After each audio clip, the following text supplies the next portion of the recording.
Hello everyone, it's Robin and Allie with Junk and Disorderly, and we are together this weekend in Texas, and so we thought we would take advantage of being together and do a little kind of question and answer infomercial, if you will, and give you some information about Junk and Disorderly and what we have planned for this year. So we're going to start by talking about who we are. Who are we, Allie?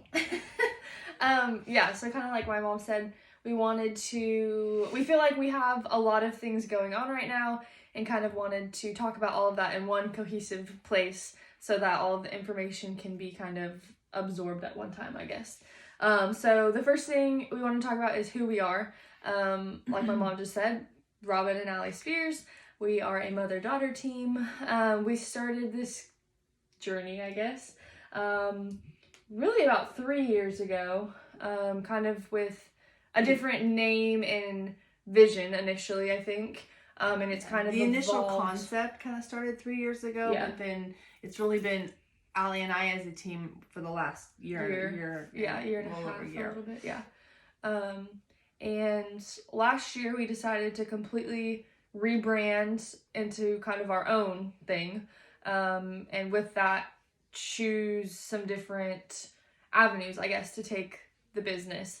And so with the rebranding, we completely changed the name. Prior it was Robin's Nest to when my mom was kind of doing her own thing. And then when I decided to jump on board, we rebranded, and that's when we decided to change the name to Junk and Disorderly.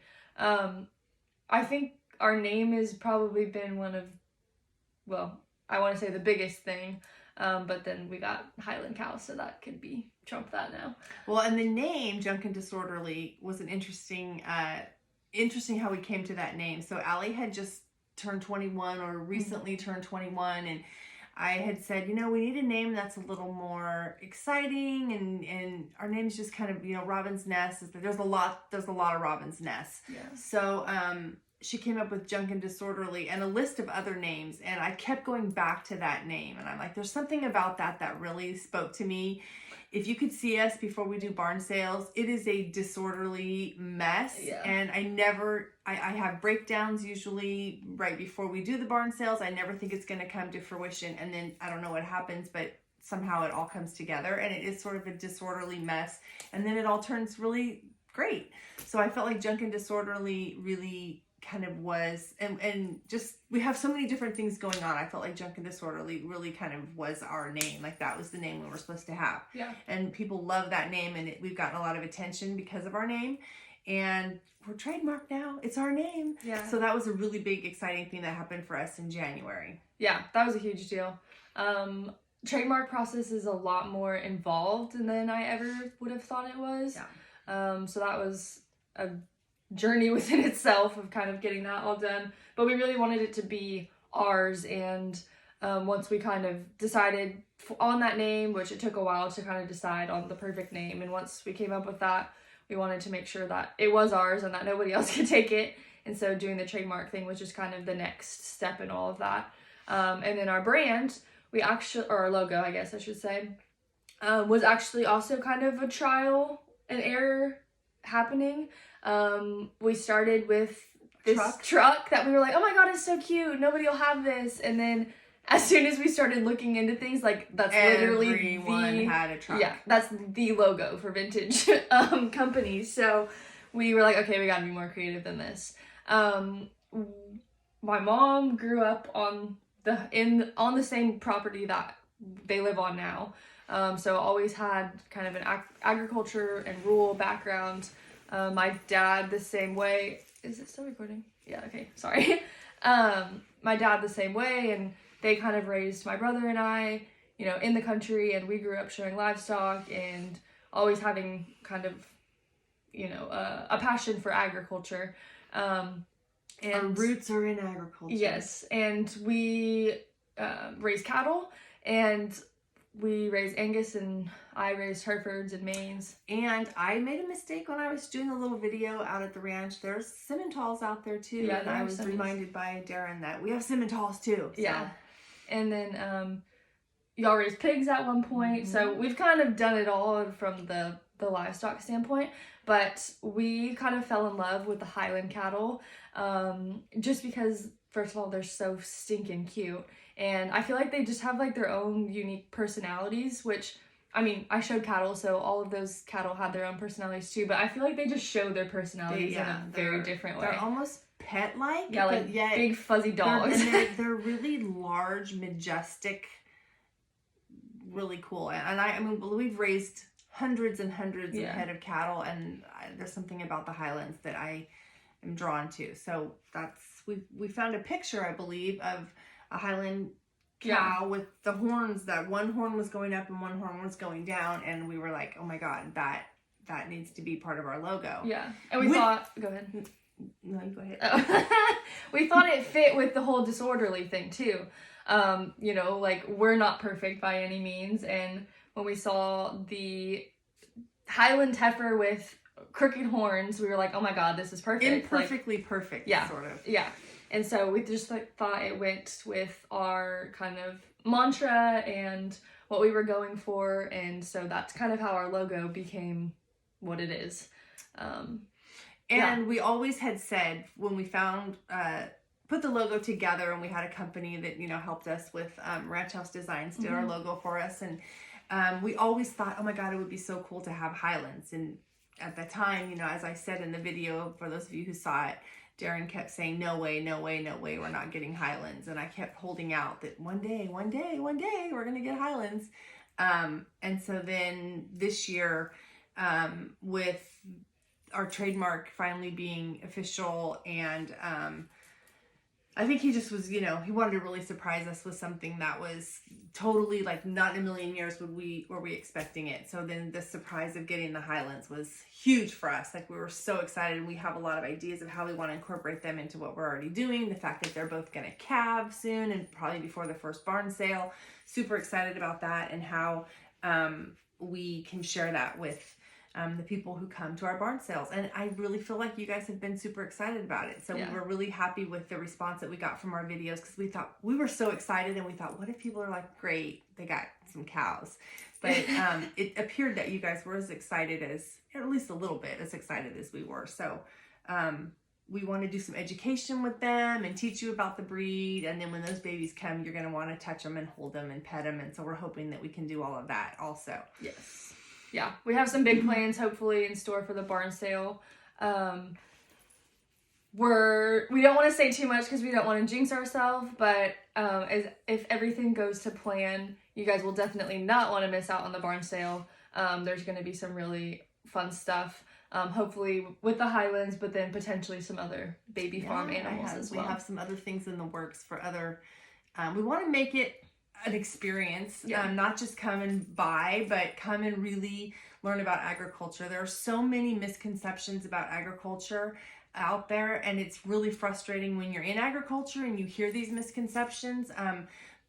On social media, politics stuff is always going on, and there's always debates about politics, and I really try to stay away from that and stay out of it. And lately there's been some things that are politic driven, but really hit more about agriculture, and I really had a hard time staying away from those topics because I feel so strongly about it. And so we're going to kind of try to take it from a little different standpoint and just teach people a little bit more about agriculture. We live, well, I mean, obviously Allie's in Texas now, so she's in the heart of agriculture, and where we live in Brentwood, we are still in a very agricultural area where a lot of our food is grown, and people have no clue what it takes or what it's like. And so we're gonna try to make coming to the barn sale an experience where we can bring in some agriculture too. So that's part of our growth, our word of growth for the year.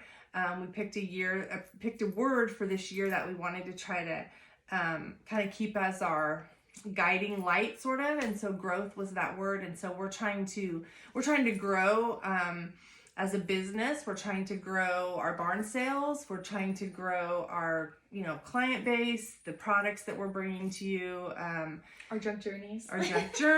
We really wanted to talk. We're going to talk a little bit more about them, but just kind of trying to grow in several different directions. When we start brainstorming together, we have a million things and we get really scattered. And so we're trying to keep more focused, but take those focused things and grow with them. So yeah. Yeah, if y'all could see my notebook when my mom and I talk on a daily basis about life in general, but then also the business, and I usually pull my journal out that I just try to keep all my thoughts on. If you guys could see that while we're on the phone while I'm writing crap down, you would be like, who are these crazy people? Because we are all over the place sometimes, but I think it's also has to do with the fact that we are really passionate about this, not only about the decor side of things, but also bringing in, like my mom said, the whole agriculture education side of things. I was an ag business major at A&M and grew up with agriculture, obviously. So it's a really passionate area, I guess, for myself. Yeah, and basically, you said everything I wanted to say about the things that even on social media and politics and all that kind of stuff. It's not something I think that agriculture doesn't do a great job of telling their story. So we kind of want to take the platform that we have to not only bring you excellent products as far as antiques and vintage and all that kind of stuff, but also put our own little spin on it to kind of educate people as well. And not in a aggressive or argumentative way, Right. but more of a education standpoint. Yeah, we're not trying to convince anybody of anything or change anyone's mind, but just provide a little bit of education with the things that we have a little bit of expertise in, and not that we know everything by any means, but when it comes to agriculture, I feel like we have a pretty varied background. So I think too a little bit about, I don't know if diverse is the right word, but we do have kind of an insight on so many different things that I think it brings a different perspective, because there's some people who are 100% farmer, agriculture, that's all they know. Or there's some people who are 100%, urban, and that's all they know. But I think we have a different kind of spin on things because we are a little bit of both and a little bit of everything. So I think hopefully that will help kind of bring a different viewpoint to.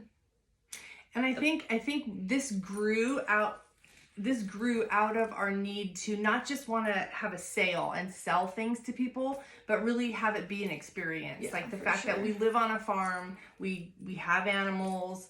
When you come to our barn, it's a barn, and so it's not always like a barn. It's not always set up like a store. I mean, that takes it's pulling the hay out, getting the rabbits that run wild out. I mean, all that kind of stuff. And so it's a working farm and a working barn. And so we have a unique opportunity to share that with people who don't get to experience that. And so we really are going to focus on trying to make coming out there an experience and connecting with the people who support us. And that's something that we both feel passionate about. And really today, in our society, you don't connect with people that you do business with very much anymore. I mean, sometimes I feel like when I go into a store or something, it's like I'm almost bothering them if I ask a question, and we want to be the complete opposite of that. So we want to be your go-to for vintage, antiques, all of that kind of stuff. But then also too, I mean, I think if you have a question about agriculture, like, shoot it at us. Like, we're definitely open to that. Or you want to learn more about something that we have our hands in, then we want to be able to provide that service for people. So hopefully at the barn sales this year, we will. You'll see a little different flavor, and you'll see some fun things. And as it gets closer and we kind of get these things cemented, we'll start advertising what those types of things will be. We have, like I said before, we said that we have lots of ideas, and now it's kind of getting it all into, getting our ducks in a row, if you will. Right. So we want to talk a little bit about our services because we get questions all the time about, like, can you do this? Do you do that? And so we want to kind of explain to you what do we do in terms of services. Mm-hmm. Yeah, so the first thing is pretty obvious if you have been following us, is our barn sales. Two, I guess we didn't really explain this, and if you are completely new to us, my mom is in California. That's where I grew up, and then I came to Texas to go to attend Texas A&M University. Excuse me. I graduated in May of 2018, and now I work for the university. So now I'm here in Texas. My mom and dad and the rest of our family are still in California. So I'm kind of the Texas branch, and my mom's kind of the California branch. We do a lot of our picking in Texas, and then take it back to California for our barn sales. So when we advertise, authentic Texas antiques, like that is 100% real. That it comes from Texas. Like my garage is full of stuff that I got from Round Top and the Texas hot spots. So we do most of our picking here, and we fill our garage until we have enough to be a load. Yeah. And then we haul it back to California. Yeah. So yeah, we're not making up stories about where it comes from. It really does. Yeah. Now, some things I do get in California if I'm fortunate enough to hit a good sale, or we carry lines too that we Right, find like at the Vegas market and right. stuff like that. That was something that I got turned on to I think this was the third Vegas market that I attended. And it started with like a vintage, it's the gift fair market in Vegas, and they had a whole vintage theme or pavilion. Yeah. So the first year I went, there was that, and then the last 2 years, there is a vintage pavilion-ish thing going on there now, but it's more like there's more like farmhouse type stuff. So you have to be careful because there's a lot of reproductions, and some reproductions are really good, and that's okay. We will always tell you if it's a reproduction. Yeah. We will never try to sell you a reproduction as an antique. But I have incorporated some things I really am excited about. I've done some quick stories about them, but just not necessarily vintage things, but just more like farmhouse decor type things, or things that you can incorporate into farmhouse decor. So we kind of have a varied line of stuff, along with the antiques and the vintage and the shabby type. Yeah, I'd say that we find. Honestly, we're at the point now where there's a little bit of something for everyone. I'd say. I do believe that. Even if your overall vibe is not, antiques or farmhouse, like there's still things I think you could. We're trying to stay relevant with what's popular and that kind of thing, and so we do a lot of. We do a lot of the country living magazines and Magnolia, and try to stay relevant with what's new. And every year we're trying to bring in something new. Yeah. We try to keep the staples, like the things that you guys love, like the dough bowls and the molds. We're almost all buckets are almost gone. But we have some of those things, but then we're always trying to bring in like that new thing, whatever people are really into that year. We have a lot of galvanized stuff. We have a lot of crates. We have found that furniture kind of depends. So we do have furniture, but we not lots of big pieces anymore. We're trying to stick to quick little things, or not. I don't mean quick, but like things that you can kind take and grab smalls. They're called smalls, right? And you can quickly change up something with a small item and not a big huge thing. Room. So the barn sales is one of the services, obviously, that we provide. I don't know if you would call that a service, but one of the things that we do. Yeah. Along with the barn sales, we do a couple vendor events a year. We go to Goat Hill twice a year, which has been a wonderful market for us. It is in Watsonville. It's at the Santa Cruz County Fairgrounds, and it is always in May and in November. And so those dates are set a year in advance. And so we now have an established place at Goat Hill that we're really excited about. So we will be in the same building that we were in last fall.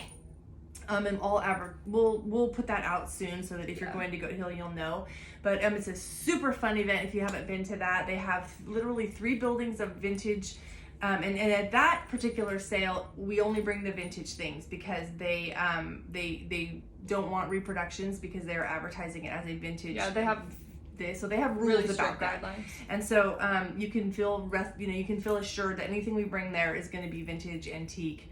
So it's a really fun event, great people, great venue, very clean. It's a great drive, if you're wherever you may be coming from, but it's a really fun event. So we encourage you to visit the Goat Hill because it's not, I don't even know how many vendors there are, but there are literally 3 buildings of booths. So you're going to get your fill of vendor stuff if you go to Goat Hill. So try to do some other vendors here and there kind of as the calendar allows. Between me being in Texas, my mom being in California, my brother plays baseball at a collegiate level, so that's going to add a whole new spin on the things. I don't think I mentioned, but I am a teacher, so I've taught for 30 years, and I'm teaching 6th, 7th, and 8th grade, and so I am job sharing right now, and mainly my reason for job sharing was so that I could travel and watch our son, who is actually that's why we're in Texas right now, is our son is playing his first collegiate game with Boise State University against the University of Texas tomorrow night here in Austin. So we're gonna saw them horns off. So anyway, I wanted to allow in my scheduled time to be able to watch my son. So I do work I work part-time, and then we have real jobs outside. Yeah, we do have real jobs outside of this, but both of us are very passionate about this part. So along with the barn sale and the vendor events, we also do some... You have a fuzz on your nose. Sorry, that's been bugging me. Great. We also do some online sales, and so we'll post things online. I've been trying to do, which I don't like to do because I cannot stand listening or watching myself, but I'm trying to do more stories both on Facebook and Instagram. So those are hard. I'm like, I hate them. Don't listen back. Yeah, ever horrible. So anyway, we're trying to put things on our stories so that if you ever see something, text us, direct message us, because pretty much anything we have is available to you at any time, as long as we're available to get it to you. So if there's something you really want or you need, or text us, because we're available to meet you.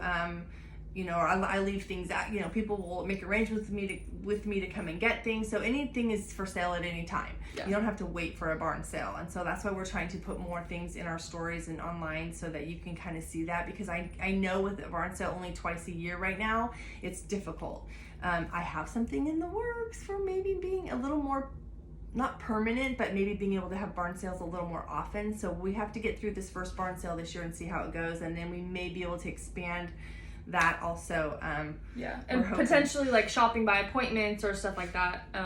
Hopefully, we're not gonna jinx it, but we'll see. And people have texted us a lot about, can you come and help me decorate my room, or can you help me? And we were totally available to do that. If you have like help that you want with something and you're looking for a particular piece, we can shop for you if you have something in line, and take pictures and send them to you, because we go to Round Top twice a year.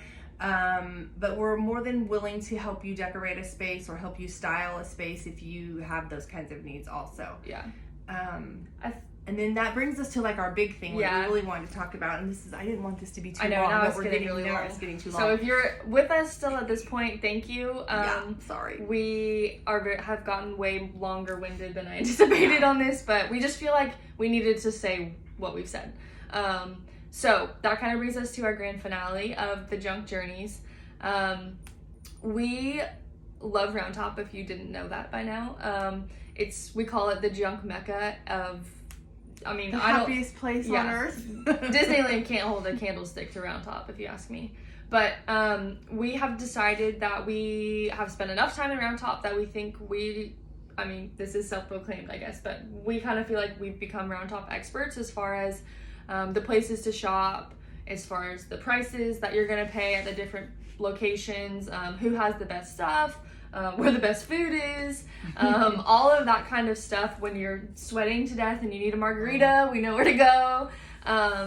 And we kind of feel like we get so many questions of like, oh my God, Round Top looks so cool, we'd love to go with you. And so finally we were like, let's take people to Round Top. And so we kind of formulated the Junk Journeys off of that scheme. We have a house here in Texas. We have decided to kind of use that as our lodging. So really your junk journey would include lodging, transportation once you get to the Austin airport. Once you get there, we'll pick you up, take you everywhere. We've got you from there. Yeah. So basically it's guided shopping to all our favorite places. If you were to sign up to do a trip, we would send you a survey ahead of time, find out what are your wants and needs, what are your interests, and tailor your trip to you and your group. Yeah. We have great places to go to take you to eat. We do all the transportation. We do all the loading and unloading and packing and delivering it back to you. Yeah, shipping. Especially if you're in California, then it's a done deal. We'll get the stuff back to you within a month of returning from Round Top. If you're not in California, then we would just talk about how we could handle that for you. But basically, it's a guided trip of shopping in Round Top. And like Allie mentioned, we have some really good connections in Round Top, people that we've now have a rapport with, and we took some friends last fall and had a great time, and if you've never done it and you're into it, it's something you got to do. Yeah, absolutely. So we have kind of like a price range that is set depending on what your group wants to do, because we can also, we're kind of where we are in College Station, we're right in the middle, like between Waco and Round Top. So if some groups would like to go to Waco and visit Magnolia, we can do that. We're going to possibly expand into Canton later in the year.